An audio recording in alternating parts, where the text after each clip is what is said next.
My name is Chief Dr. Sir Bob Manuel Udoku Zana Baklino Gidi. Keep listening to Street Report with Martin on Ebonadi 103.5 FM Ogidi.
Yes, it's about time. Once it's 4:30 Friday on Ebona at the 103.5 FM, it's time for us to play the role of ombudsmanship. It's time for us to cause social change in the places where we need to cause them. And it's about time. It's time for Street Report on Ebona at the 103.5 FM. Education is very important to human development. That's why Africa do not play with it. The first university on earth is found in Africa, Timbuktu.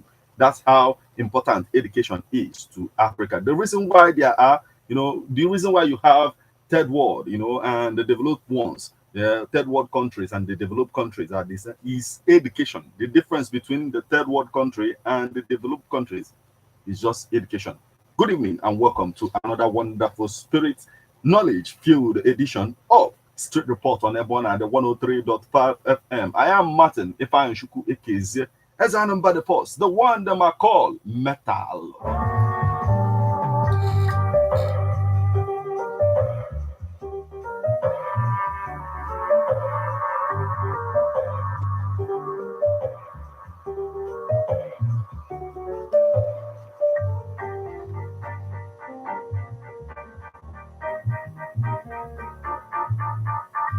So on this edition of Street Reports, it is just simple. What we need to talk about today is school na scam. True or false? Is it a true statement or is it false? That's just the question today on this particular edition.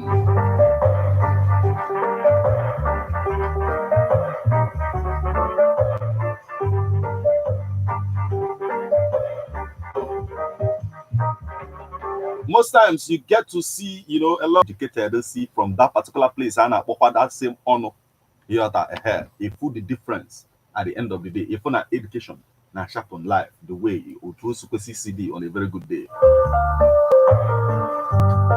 Now the first question for I say school na scam is kis well malo scam without school. You might say, okay, school na scam, but you can't say that education is scam because no education in the school where you're the well scam in the first place.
Yes, on Ebona, the 103.5 FM, kind of when I will tell you the street report. And on this edition, we are looking into the facts. Like a lot of people now saying a school, na scam, school, but scam. But I try to draw my idea today. School or but scam is you can say, mbasi na school, but scam. Now, before it became a trend, for school na scam, or basically one musician in Nigeria they make a song say last school na scam. A lot of people will be saying yes, school na scam at the end of the day. But the musician make that song like one drop the one on the verge of graduating from school. Messia or drop says that they will graduate, man, or go school na scam, man, nyanwa. In of my bonus scam on them mother by telling them that school na scam because I want only at school.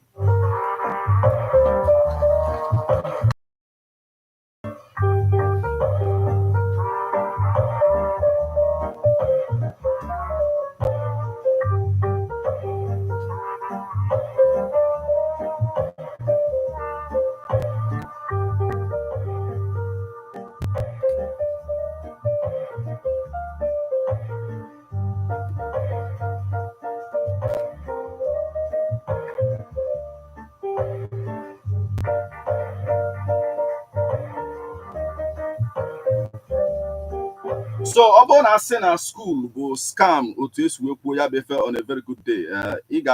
That not scam for someone to say that school will scam because then we two factors that contribute to these things. Like there are two factors to this.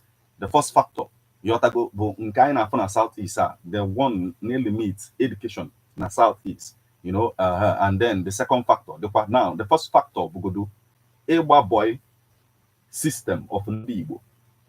Yes, Ndibo believe na onwebe nwata gelu ogba boy a settle lawyer or lawyer 7 years or 6 years a settle lawyer or zubafia or bani mafia zubafia like boy on about ni mafia kon when na buy boy in the first place sort of no education pa kon wanted there in some kind of way.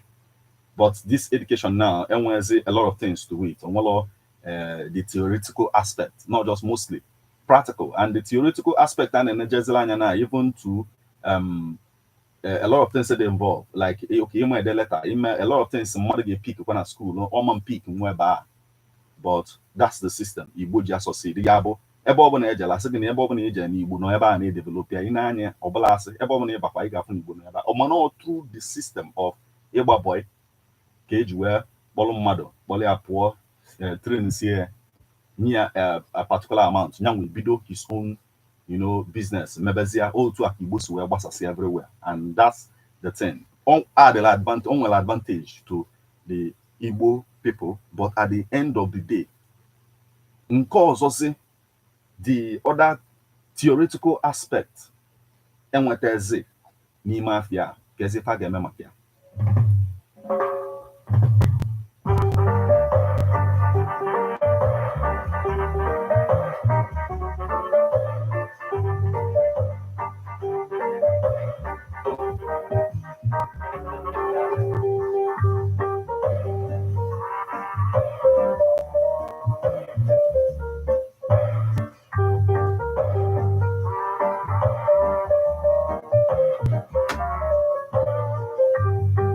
In I find all the very important how on today, because all advantage boy but and when some things and miss it out at the end of the day. So those things be high because in one of the reasons so Kuna school was scam at the end of the day, but some of these opportunities will also present on because no one work any example. Ndị jegoro akwụkwọ gosi akwụkwọ na-akwụgharị n'ogbe na onwere ebe ọ nwetara ọrụ at the end of the day wee na-agwazi gị ngwa jeze gba bọ ike ala dịkwa ka onye a na otogo at the end of the day mana last school ọ bụ scam.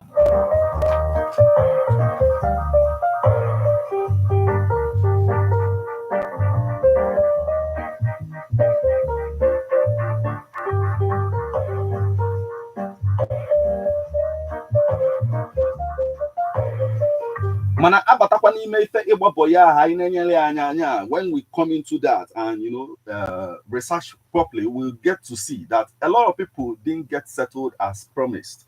A lot of people were settled but didn't get as much as they needed to succeed in that particular thing, and then a lot of people got settled. Then something happened along the way. They lost all the money, and then they are now no more in what they are doing. Like what they what they did that apprenticeship for. They are not into that anymore because a lot of people know Nima Fia Basa boy, but today moto Konanya on Midonaya moto or so many things now has to do with Mafia or Jamia Jabba boy in the first place. A lot of people name it today.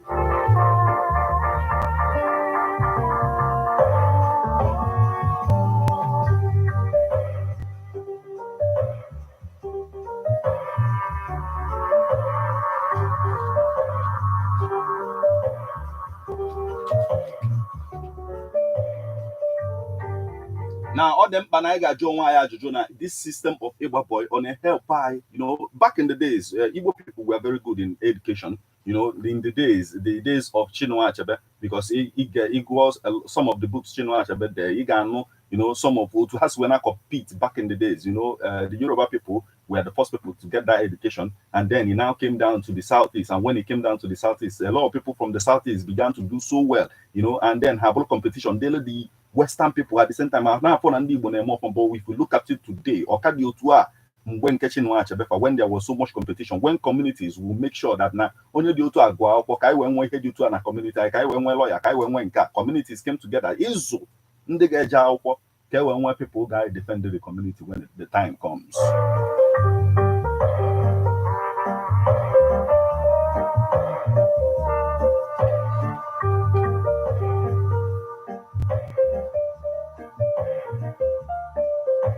Then there were a lot of individuals who may go subafia name of money mafia, a lot of millions in their accounts, but hammer that they are missing out on something, or when we alone life will now tell you properly that now everything I know about ego, no one something got beyond just ego. So that's just the thing. Like our knowledge about the media as well. Other people use they use all of those things. It counts because no education I make a mother way hotter.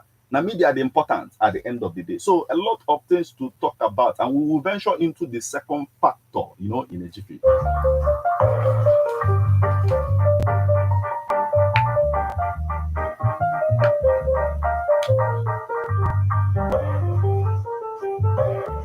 So today, a lot of people believe that this education now scam.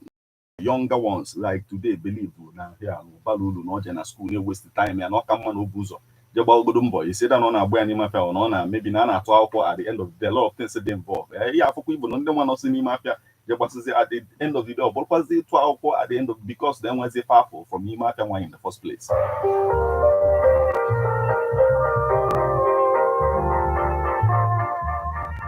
But at the end of the day, that does not dispute the fact that now even today, when a lot of people who graduate go from school, then we move up. The mafia can end as up. Now certificate, but the mafia can only use the certificate. But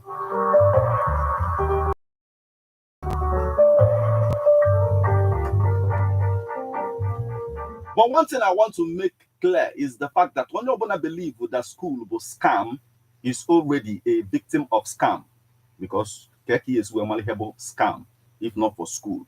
So there is another factor, and we'll talk about it all on this particular edition back after this. Stick around, I want a lot to talk about on this edition. Get free music on Dundo.com. The king of kings, the king of land of Judah. If you want to know me, listen to my introduction. Message from the legend. Bonfire, bonfire. Township Flower Records. Adina Gutita, Jackie Torres Ganiranda. Adina Gutita, Jackie Torres Ganiranda.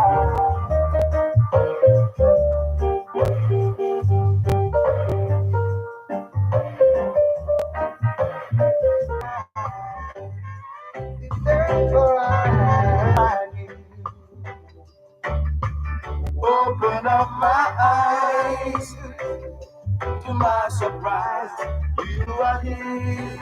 You showed me that you love me. You showed me that you care.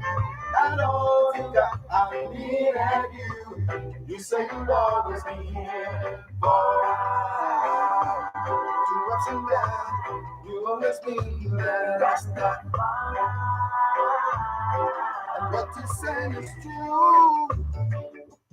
With you, I'm gonna be forever, child, yeah. Oh, yeah. And now I'm on my knees, crying my tears. Wishing all the wrongs I've done could be read. But I gotta be a man about it. Child, you bless me, I know it, and I love it. And you are here to stay with me, and I know you do everything. To ups and downs, you'll always be there. That's the and what they say is true. With you are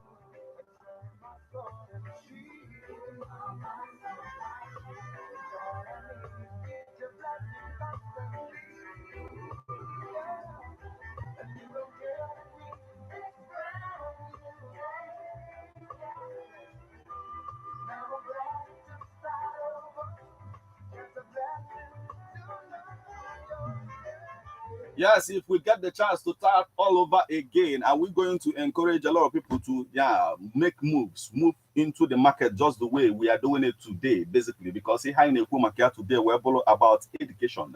When you put a school scam, or if a lot of people believe is in keep as well. So we need to talk about it on this particular edition of Street Report on Ebona, the 103.5 FM. Omwakana, but Martin, Efa and Shuku Ekezi, as a number the first, the one that I call Metal.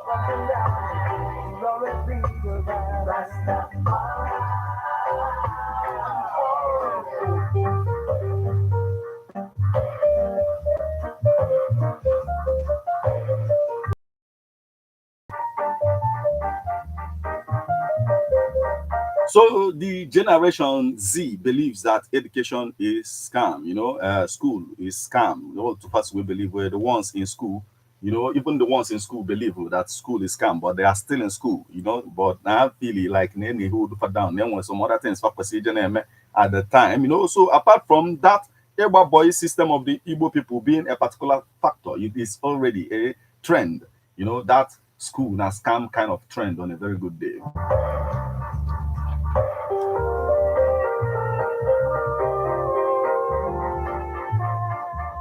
So a lot of people are also looking at it from the perspective that, okay, since you don't have a job with what you study, then it's a scam, to a lot of people say Nigeria. But anyway, reason but now I eventually got into the fact that the governor of Ebonyi State, about education system in Nigeria, and the next factor being that now, yes, now the Ihana gonna school when you can go see to now it to practicalize now, even in our domain, in our environment, thereby, in our society already appears but now the governor of Ebonyi State, they need the courses and cuisine universities, they put food on the table.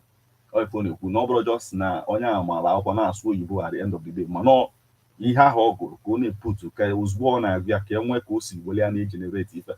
You have to go and then or say that the governor of Ebonyi State, Francis Nwifuru, said that his administration is working hard to overhaul the education system in the state, in Ebonyi State.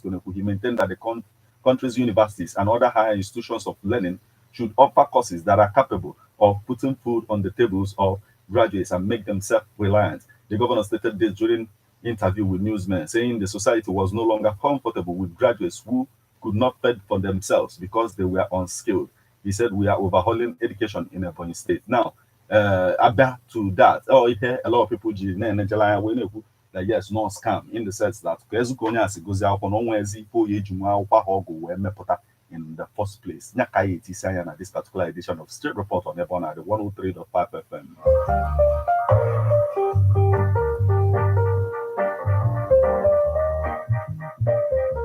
When we come to that particular one now, if any reason, even America will develop the polytechnic education, before all universities were like in Canada, but how they develop their own because they were more practicals, than but the theoretical aspect is still there because not very important, or if I recognize it, and I could it, but here when we're practicals and knowable. Now, for a sort of people, when we go a place now, Anambra, yeah, to like when in Kasi Polytechnic, in Kasi, another higher institution, you know, where in as much as I know who now where IT in a particular company, in as much as I know who about, you know, this issue of, you know, education being scam, you know, even Polytechnic, you know, where that practical aspect, you know, because now America develop for that reason. But today, even that aspect and you lose go because now a lot of people in expect, but yet and when improve muzi among go follow now field of study last now. But the issue of, you know, this issue of education being scam. Now, these two sets, Ndenkasi Polytechnic, Ndenkasi, another institution of higher of learning now, but this other institution, Bujo, had the very much focus now, practicals. So when I be to Eberhan the IT, I say, okay, we're connect here now, because this when we're to do with electricals, because now when they study say electrical engineering, you have to go now from a different Ndenka from this school, Ndenka from this other school. Now, as if we're connect and if you to ndị nke Polytechnic eje n'akụkụ na-ese circuit na-ese ka esi wee connect ya na-edegodo ndị nke ọzọ pik go ya up connect ba connect si ha mara ese the circuit mana ha mara connect ya ha connect ya ndị Polytechnic ka na-esegodo the circuit na-asọbụ the calculus dị n'ime ka wee mara ka esi wee bido wee connect bịa. So oya bụ ha the governor of Ebonyi State na-ekwu that na courses a na-offer na school need ime, you know, he put food on the table of onye na-study in the first place.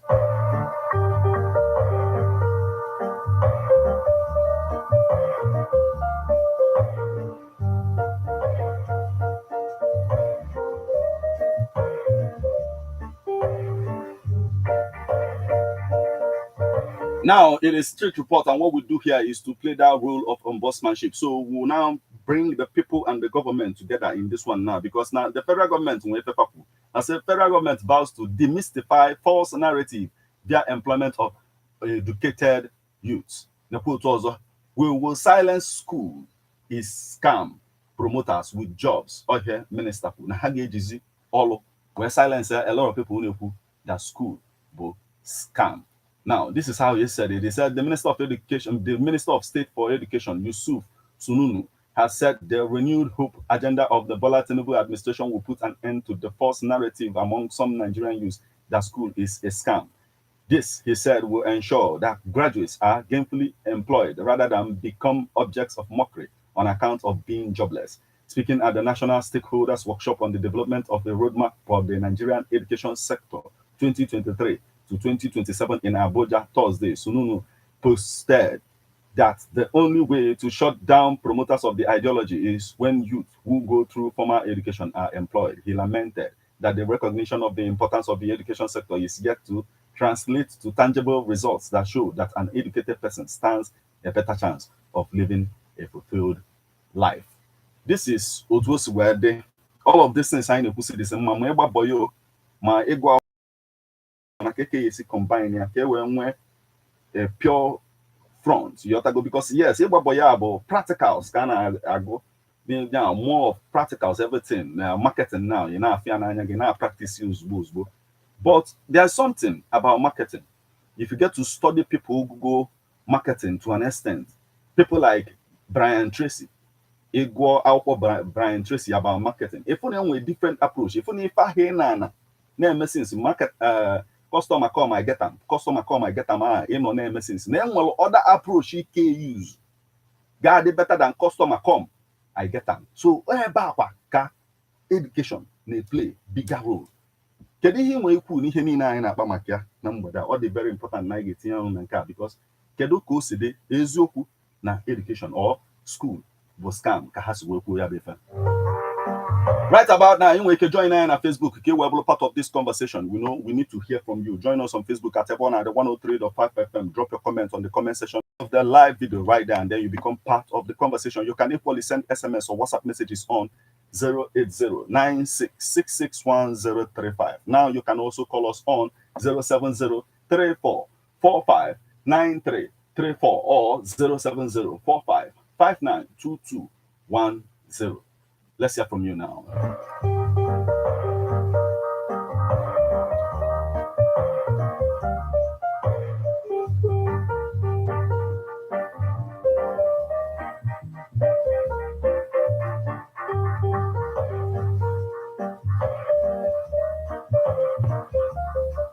Hello.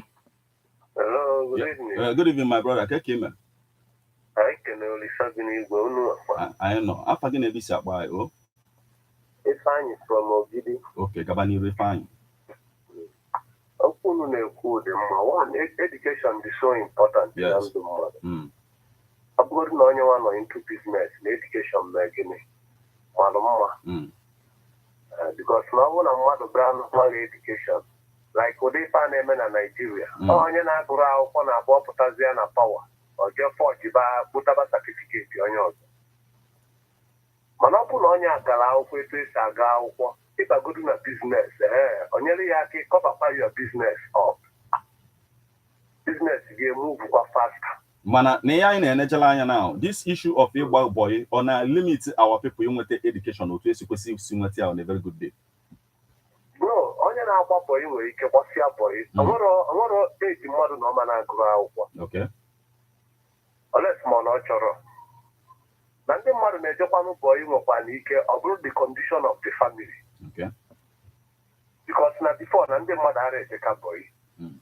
But I'm bad as the man who wow corner the Ndo Kanaka government and for now private, even in a Brusia school. It is now for what I 10 years, 60,000, 100,000. So if we need our for the teenager boy, it's at the Lufa. And the boy, like more than if I not get out boy. Okay. When you put up our boy, you will find on all the Pacoyan was the level of our program. Because now, for you must know how to write. How to go now to get married at the it got calculate to folk. We make it funny square bar, not part of money. The truth, but there is more to it. There is more to the entire thing. Like any an example, like when education like education was more of a competition amongst the peers then, and then not then everybody wants to be educated. Communities now got together and they help out. He got compared with Ifeneme today. I decline Kaya Ganiru Kenke Obo. Banana Anashiazu. Okay. Okay, like a guy for Chino. Upon one look at Batala for finance, if I have 1,000 for her place. Okay. That's Chino basically. But the whole student in there buy 1,000 for her place. Now the condition of the family here. I took 1 year for legal. I went to 1,000 for her place. So,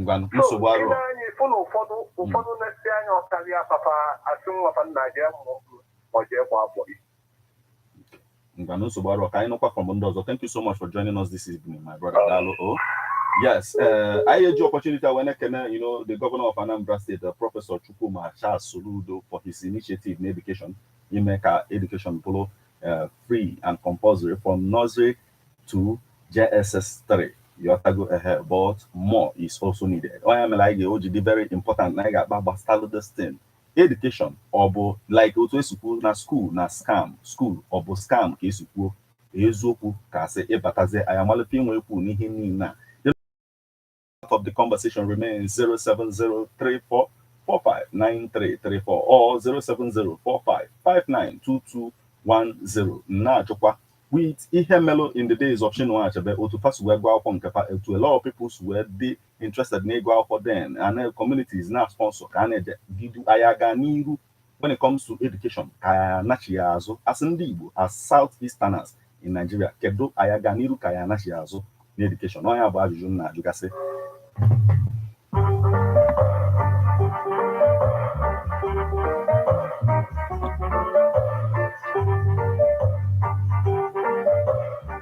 Now let's hear from you. Okay, hello.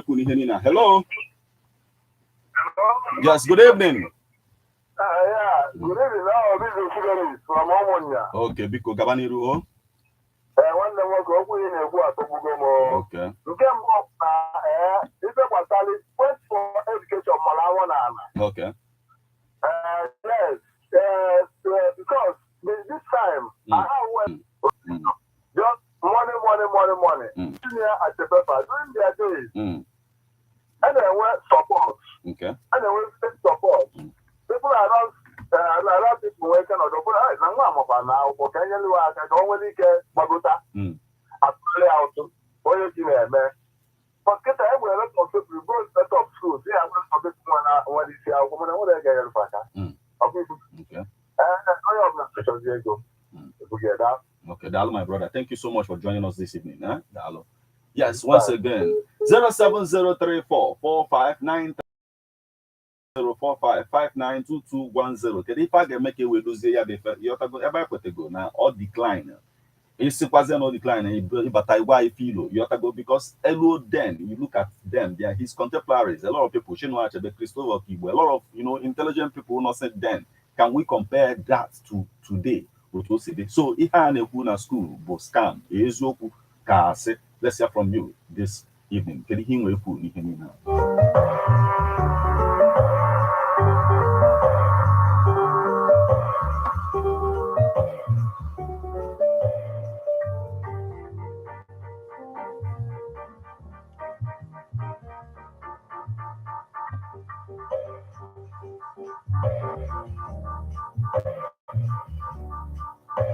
If I na maka nke tata you ought to go something over time I like negodaya like niha abolo here dempa on it not very important. It is affecting us in one way or the other. We need to talk about it. Kind of from you now. Hello. Yes, good evening.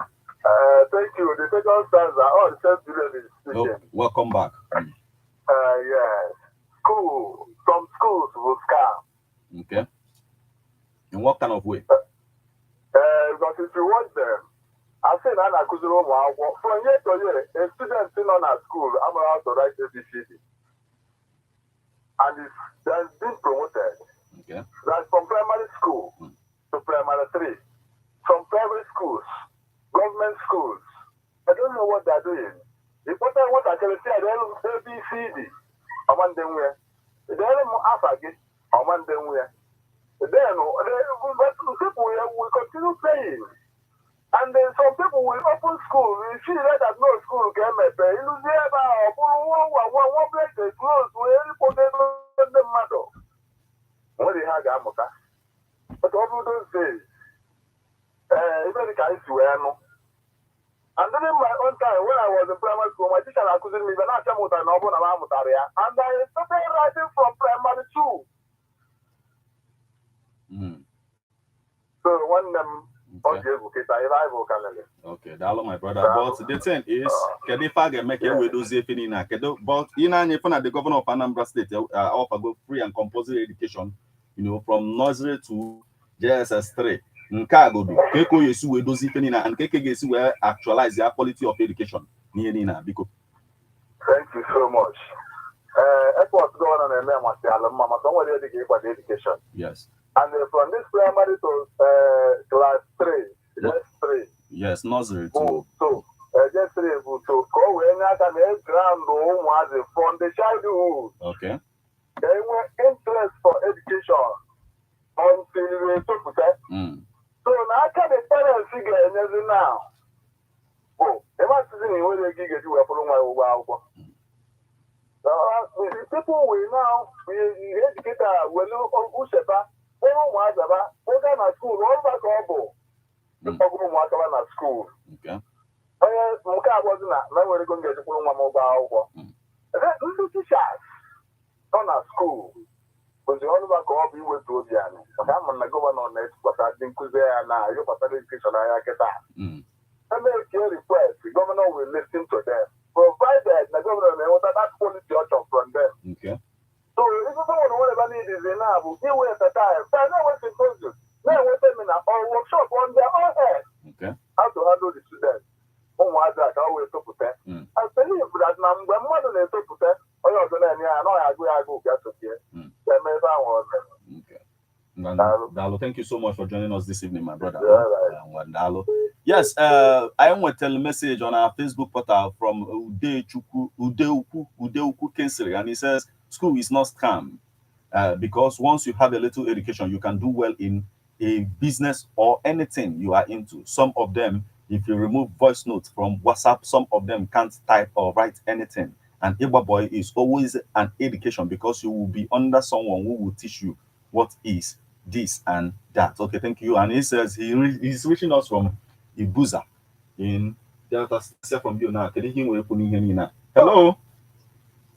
Hello, Meta. Yes, good evening. Good evening. Yes. I'm Sunday. Okay, Gabaniru. No, this topic you have today is because okay. Because now during our own time, really, I go out walk. I'm not someone. So I go on free education. Go out from on. So which is education them.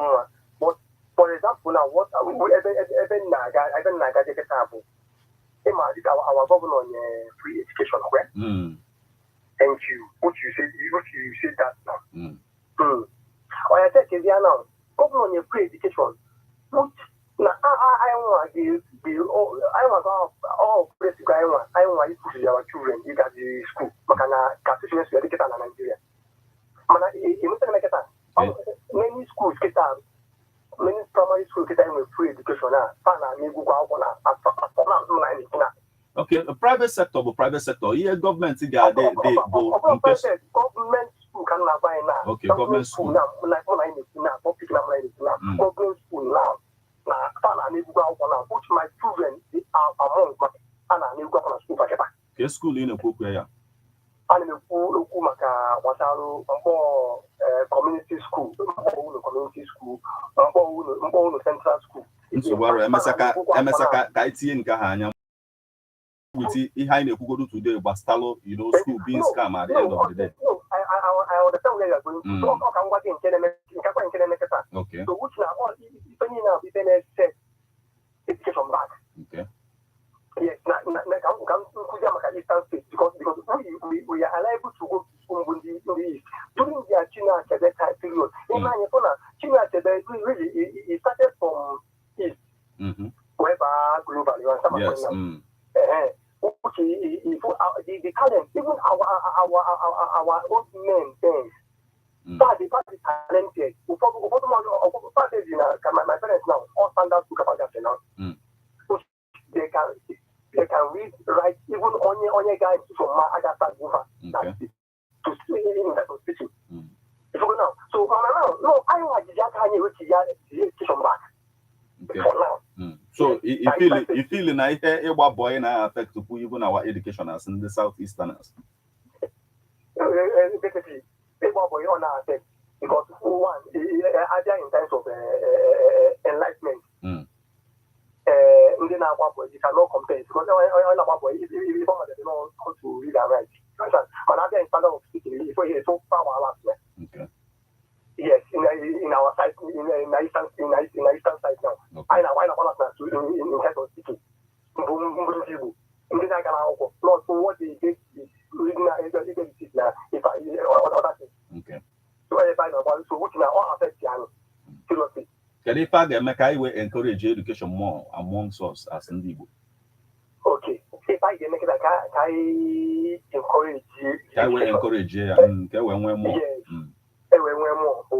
We start implement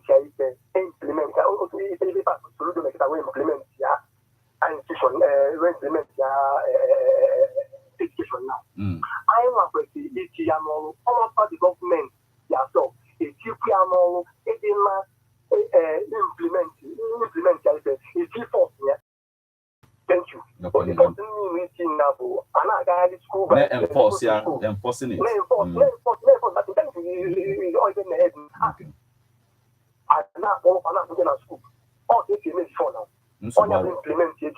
No problem. At the time, I get to accept now the Anambra State government when principals ask go over this. You want to go suspend you over this. So can I just still can work for case when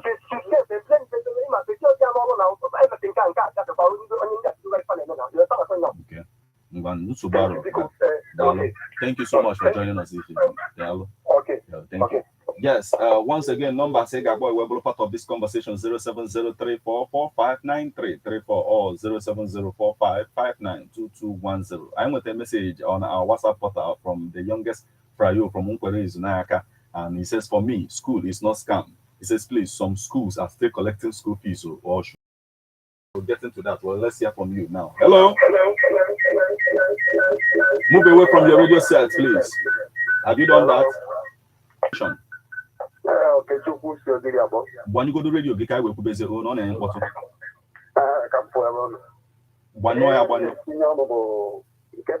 Free education, Okay. I want to fire a free education. As I'm talking to you now, yesterday, so Kijanya, I bought anything. I bought another for I want to have a solution in free education. I get a parents, then a solution. They are the community primary school. Radio, you can move away. But one way, you need still. So, yeah, yesterday. Okay. Which my wife and that's already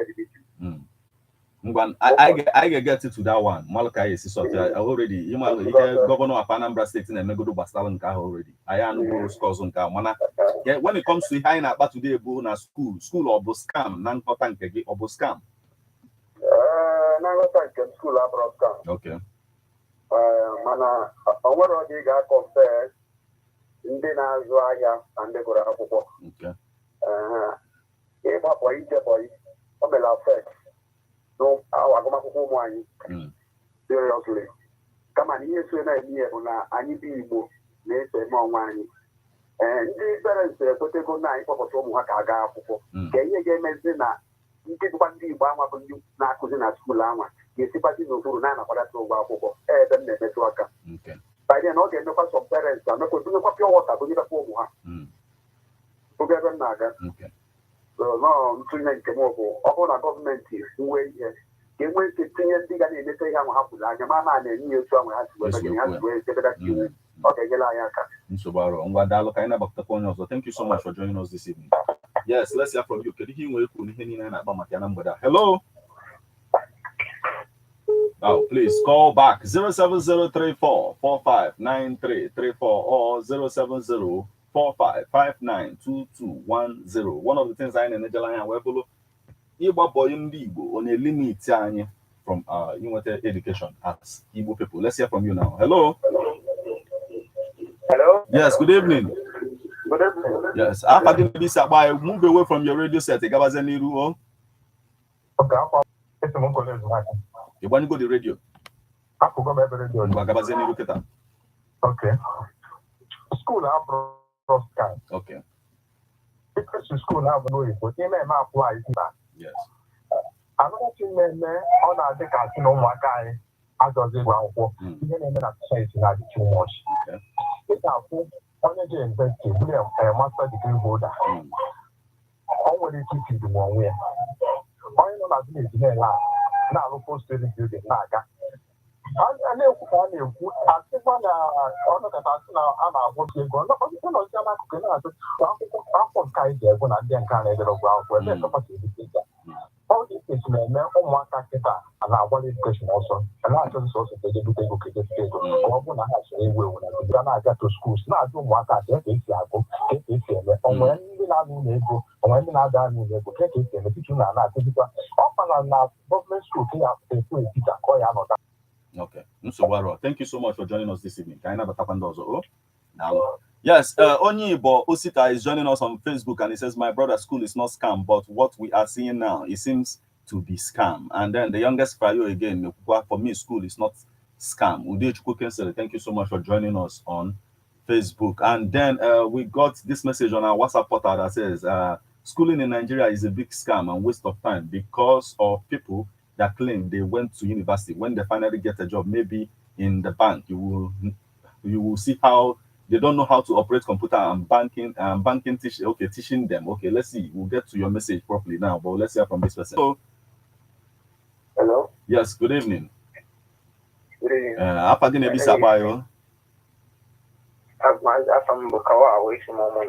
Okay, Gabaniru. Even you went to school to scam or some naga go see school and then went all the road. So you to the news then and school scam come on yeah go opportunity I just all boy you was your boy you was your way just lawyer so carry one of them wall and okay. Mana onye just muolo without like only phone a mix it from school.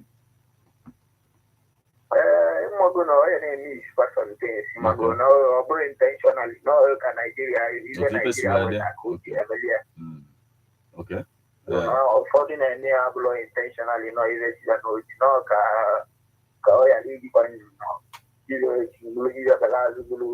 okay.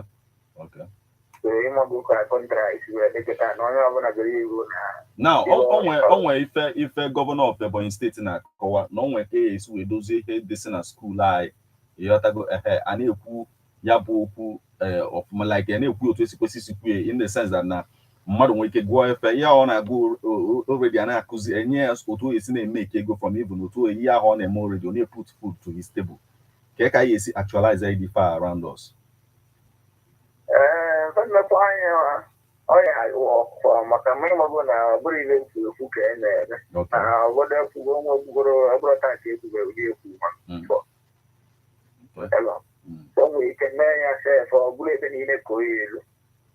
Okay. So, solution school is not scam. Only money is frustration. This is not the school. I go see I alone.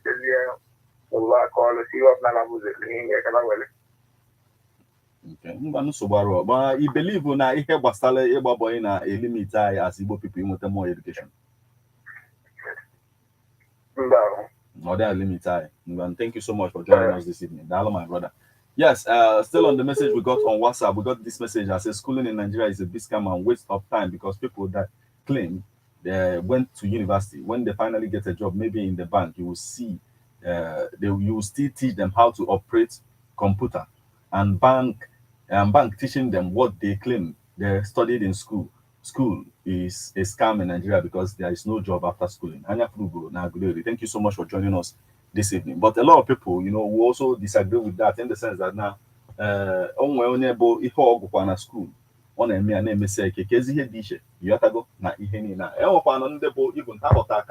the schooling system in Nigeria, they just depend on the classroom. They seek that had got seek you more, but let's hear from you now. Hello. Hello, my brother. Good evening, sir. Yeah, good evening, my brother. After dinner, this up by okay, Gabani. Because you actually report actually because of our education now, governor. Free education on Na school na go apple PPA ni chigosha ni kunaga kuwa na bono but on the PPA na kuwa the teachers no so what na sipana kagapani na father small so na sika governor the power or modern school nsogbu arụ emesa anyị investigate isi ndị nke a mana tile anyị ọnụ n'okwu n'ihe anyị na-ekwu skuul ọ bụ scam. School of block years obodo dị ihe dị dị bụ onye nna mụtara nwa ka nwe ya gụọ akwụkwọ ọ ya abana ha like ụmụ nkịta na ha amanaba m mbọ na-enweghị ike wee make sure na children na school children secure because ụmụazị na-etonite mgbe a na-etonite fa amala aka n'ifa na aka ebefa ọ bụrụ na ịgbafa nkịtị etu ha si mgbe ha na-etonite suere fa ọgụda ha na nke ọjọọ eseta agụrụ so all these children eseta the out of school ma ọjọọ ndị bido na-emisbehave all because of the parents na-eyara fa anya ha wee do na ịdafiọtago so all the help of our president and even our fathers, our mother, even the governors at Yetago is doing work like some of the people who keep over Yetago, the governors will make it up. So now, here the table, I want to Thank you so much for joining us this evening, my brother. Dalo, thank you.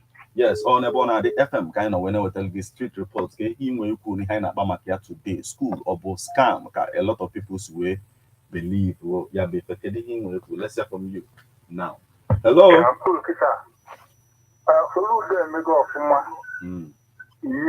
Free education from primary to JS3. Nursery to JS3. Almost problem in the most that will go most of the schools, get churches. Say now, other number the churches. I work by any member now. The headmistresses. When you radio, you own I know what to radio, you get one way more, you move away from it. You cannot need it. Okay, we have the churches. I trust the members of the churches. Compliment here both the headmistresses of the schools. You see any other place, Nabro Church, I have quite away with. And they were monitoring. Only in the home because now most of them are bro their church. And if I open a message, I open a shop on the church, many things. A man, I'm time where I and it's a baby me saying, oh, you could do my could now. Most of them now, not a great either. Or I want to be going to I could and a blanket. No, but I almost will live. So I told the street had the law of in the teachers. So I'm going to make for me. Now monitor, then we team of people that need the inspection. Okay. Now monitor the church attitude and culture cuisine. Thank you. Landalo, thank you so much for joining us this evening, my brother. We can take a call or two before we begin to call it a day on this particular edition of Street Report on Ebon at the 103.5 FM. If I need you on your web, school or scam, a lot of people will believe on a school or scam.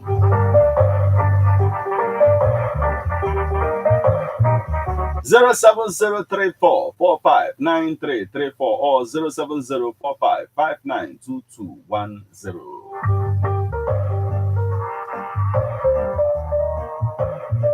Or they very pathetic to see, a young man, Gabo, maybe 22, 24, normally go now, or they very on a wute most times to see such a thing. And or he did decline, I go when it comes to our education system so far. You have to go ahead. If we compare it back to the days when Chinua Achebe in their days, he was competitive. When you open a everybody was going to school. Communities they make sure everybody they and making sure you have to go communities now that together and buy sponsor but today you have to go have we not dropped when it comes to the quest for a shorter education even more at the end of the day. If you look at it, are we not handicapped even as a people so far to also go day in our society today?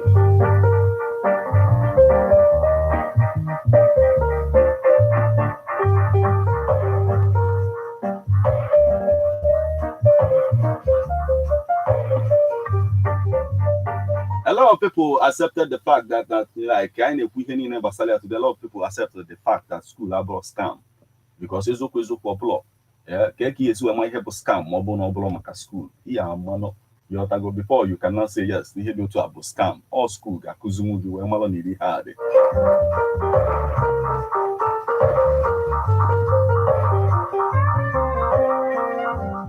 Boss, I can line well bully help Bastalo in making sure Nana practicalize to the governor of Ebony State is going to put a method to overhauling of education Ebony State to make sure that my course modern going that course Ghanaian in a table and that course Ghanaian feed on even call can I yourself in one way or the other, would see me head in an Ghanaian na table on ya.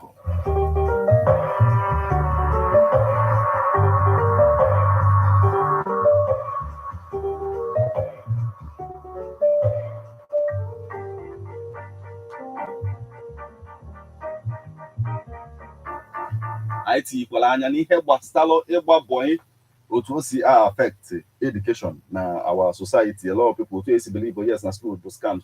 A lot of people move into mafia at the end of the day. Then when they go even na ha nwere the will you have to go when that converse ha can make heading na ya be ha ka go in some kind of way even when their family and well afford when ha ka try they say when that the skill, where that knowledge at the end of the day. But because now the society push you the entire push the person into that, it was a boy at the end of the day, to end the zebra up without it towards that way. Kedu ife a ga-eme ka e wee fix education anyị already anyị na-ekenego gọvanọ Chukwuma Soludo maka nke o mee because na observe days even in the days of Governor Mbanuju otu esi wee mesịa mee education like even bunye ụgwọ akwụkwọ then to 1,009 it became a problem because a lot of people even back then amankwụ that 1,009 malụzie otu o si wee dịzie today wee mazie mmadụ one na-ada eje because of otu ụgwọ akwụkwọ as wee dị and now the governor is getting some kind of way otu o si wee mee with this free and compulsory education. So that said, this is the spot where we'll call it a day on this particular edition of Street Report on Ebona at the 103.5 FM. I can and here about education now. So I guess we make our people kind where they better. That said, on Mwabo, Martin, if I Shuku, Ikeze, as our number the first, the one them are called Metal. Don't touch the dial of Ebona at the 103.5 FM. A lot is still coming your way. And you know that Street Report comes your way Friday once it's 4:30. You have to go every Friday. So keep a date and don't touch this dial. We have a lot coming your way. Till have a wonderful weekend.